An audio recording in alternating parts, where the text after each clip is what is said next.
Hello? Hi Tanya, it's Nofal. How are you? Fine and you? Good, thanks. Good time now to chat. Yes, yes. Yeah. Is Glenn with you, or is it just you? No, it's just me. Because Glenn works abroad. He only comes home for a week and then goes back. Oh, I see. Okay. So basically, let me just, as an introduction, Indian Spice is a news agency here in South Africa. We Okay. picked up this story on Saturday afternoon. I'm actually the editor of Indian Spice. Okay. So as a matter of transparency, we just need to get the story straight as to what really happened here. So Yeah. before I even ask you any questions, you know, uh, I'd like for you to tell me what happened.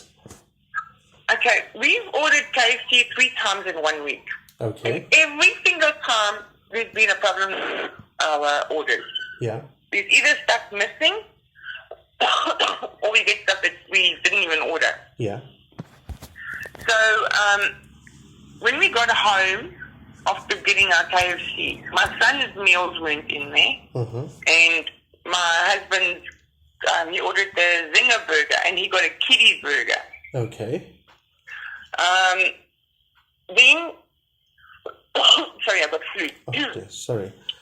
No. So then my husband phoned KFC, and I can't remember that manager's name, but he answered, that short little Indian man. His name was And Dickie. Dickie, Yes. yeah, he answered the phone. Mm-hmm. And there was quite a few of us because we bought quite a bit of KFC. Yeah. So he phoned him. He was upset because it's the third time, not even, just over a week, that our meals were wrong. Yeah. And the guy turned around and said, well, what am I supposed to do about it? And Glenn says, well, you're supposed to fix it. Mm-hmm. We can't keep running around after KFC. They need to fix our meal. Yeah. And then they got into a fat argument on the phone. He never mentioned the K word. He never swore him or anything. Uh-huh. And then eventually said to him, okay, you're going to pay for my petrol. You're going to pay, you started getting, my husband said to Dickie, I'm going to come through, fix the meal, you pay for my petrol. And that's when he turned around and told him to F off. Okay. And then hung up on my husband. All right. Then we all climbed in the car to go to KFC. And that's why I'm saying they didn't record the beginning of this whole thing. Uh-huh. My husband walked in there and said, okay, who did he speak to on the phone? And then he came through and he said to him, okay, tell me to my face to F off. And he started giving attitude to my husband. And then I can't remember what he said to my husband, but my husband went totally upset. Yeah. And that's when people started recording. But I mean, he is so arrogant. Even when you go to KFC, that man is so arrogant.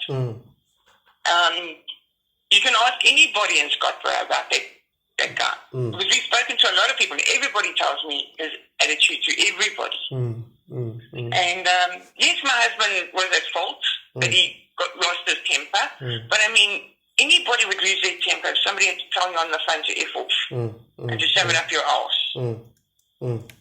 Okay.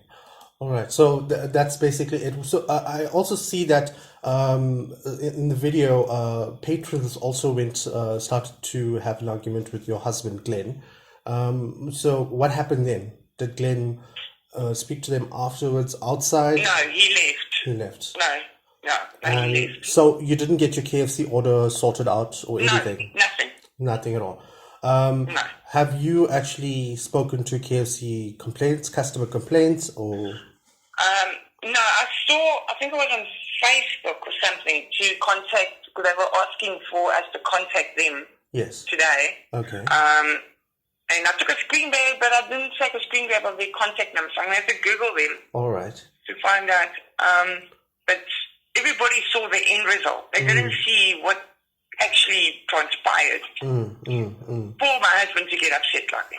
And you are you regular clients or customers at KFC Scottsboro? A lot. Yeah. Okay. And that's what I don't understand, because he's seen us there plenty times, and we've complained to him plenty times. We've gone back so many times. The only manager that's on duty that we can actually, that anybody can talk to Sibusiso. He's an awesome manager. But the key is, I don't know how to put it. He comes across very arrogant and like, it's not my problem, you know? All right, I see. Have you ever laid any complaints previously or anything? No. Nothing at all? No. Okay. No, I just always gone to Sibusiso after that because I think they swap shifts every 2 nights or something. All right. You know, I wait until Sibusiso's there and I speak to Sibusiso and he helps us sort it out. Okay. But this was totally uncalled for. If you're working in customer services, you don't swear clients like that. Because it'll automatically get, especially if a client is upset, you don't swear them like that, it'll put them over the edge. Okay. So I did speak to Dickie, the manager at KFC Scottborough. He's alleging that your husband did use the K word and C word on him on the phone. Hence the reason why he told him to F off. No. And we've got witnesses to that. Okay. All right. So you say your husband didn't use the K word and the C word in the telephone conversation. The call was basically about that regarding the incorrect orders. Yes. And your response is that the manager was the one who swore your husband and got him angry. Yes. Okay. And then that's why, if you look on the video, he says to him, okay, tell me to F off again. If you actually listen to it, he actually said that to him. Okay. So, and people were saying there was kids ducking and diving. There was no kids in that KFC. That place was kind of empty. Okay. So people were taking this totally out of proportion. Now my questions to you. So Glennie, you say is abroad working. So when does he get back? Like, does he come through quite frequently or? He comes on every 3 months. Every 3 months. Is he in where? Where is he working though? Wow. In Congo. Oh, wow. Okay. Interesting. Do you and does Glenn actually understand the serious nature of the racist terms that were used in the video? Yes. That's why I'm stressing out. That's why I had to put a comment on that thing saying nobody knows the beginning of this thing. Yeah. He didn't say the K word. Okay. Which I don't understand why he's telling everybody he said this word and that word and that word. That wasn't mentioned. So he did use the word coolie. And with regards to South African law, etc., the C word and the K word do quantify as hate speech, which is now an issue. So that's the one aspect of it. And, in the wake of Penny Sparrow and Vicky Momberg, are you, or should I say your husband, not concerned that he could face criminal charges and jail time for this? Sorry, repeat that again? So the criminal law? In the wake of Penny Sparrow and Vicky Momberg previously for hate speech, are you, or should I say your husband, not concerned that he could face criminal charges and jail time for this? No. And that's why I'm stressing out about this whole thing. So do you feel that your husband was justified in his actions and the way he handled it? Totally. Because if he phoned, he was upset. Look, you sent me the wrong order and da-da-da. And then he said to him, you're going to pay for my petrol to come back, to come and get my meal fixed up. Okay. And that's when he told him to F off and to shove it up his arse. So then, on another note, do you or have you ever seen your husband being racist to anybody else previously? No. Never?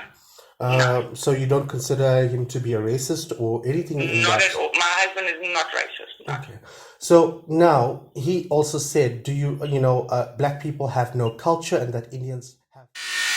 When did he say that? It's on the video. It's on the video. I didn't hear that. So, I didn't hear that. Yeah, so he did say that. And also, with what's happening with Steve Hofmeyr in the current news in terms of what's happening, experiencing the ban of his music. What do you think about that? Do you think that Steve is being racist, or is he just being, standing up for his rights? To be honest, I don't even know anything about what's happening there. Okay. To be honest, I'm not into the Afrikaans music, so I can't really comment on that. I don't know anything that's happening with that. All right. Then, something that there's a few other questions. Why does your husband have a picture of the old South African flag on his Facebook profile? No, on his profile is me and him, not a old South African flag. It is. It's there in his photos. If you go through his photo library, you will see it there. And your husband has a number of different Facebook profiles under the name Glenn Gerber. Oh, yeah, because he keeps forgetting his passwords from when he was in the army to so now. he was in the army as well? Yeah. Okay. He was on the border. Okay. So he also has another photo with the old South African flag. He's got two, right? So, two photos. And then the second one that he has with the old South African flag. And then it has the words... Yeah. What do you have to say about that? Have you not seen that? On one of his profiles. Yeah. Old profiles. Yeah, he does have that with those words on it. And then, your husband's social media behavior alludes to having a white supremacist stance and as a sympathizer for alleged crimes against white people. Do you share the same views as your husband with regards to that? No, not at all. And what about your children? Are they raised to believe that it's okay to see their father use the K word and C word like that so casually in terms of this incident? What's the situation there? He doesn't talk like that in front of my kids or our kids. Okay. So are you not concerned on the impact that this has on your family now, your kids? This is always going to be around, I know. So, it's going to come to a point where, how are you going to handle it? Living in Scottsboro, having to go out in public, etc. To be honest, I have no idea. I don't even know how this is going to impact. So are you sorry for what your husband has done? Yes, I am. That's why I said he is guilty for losing his temper like that.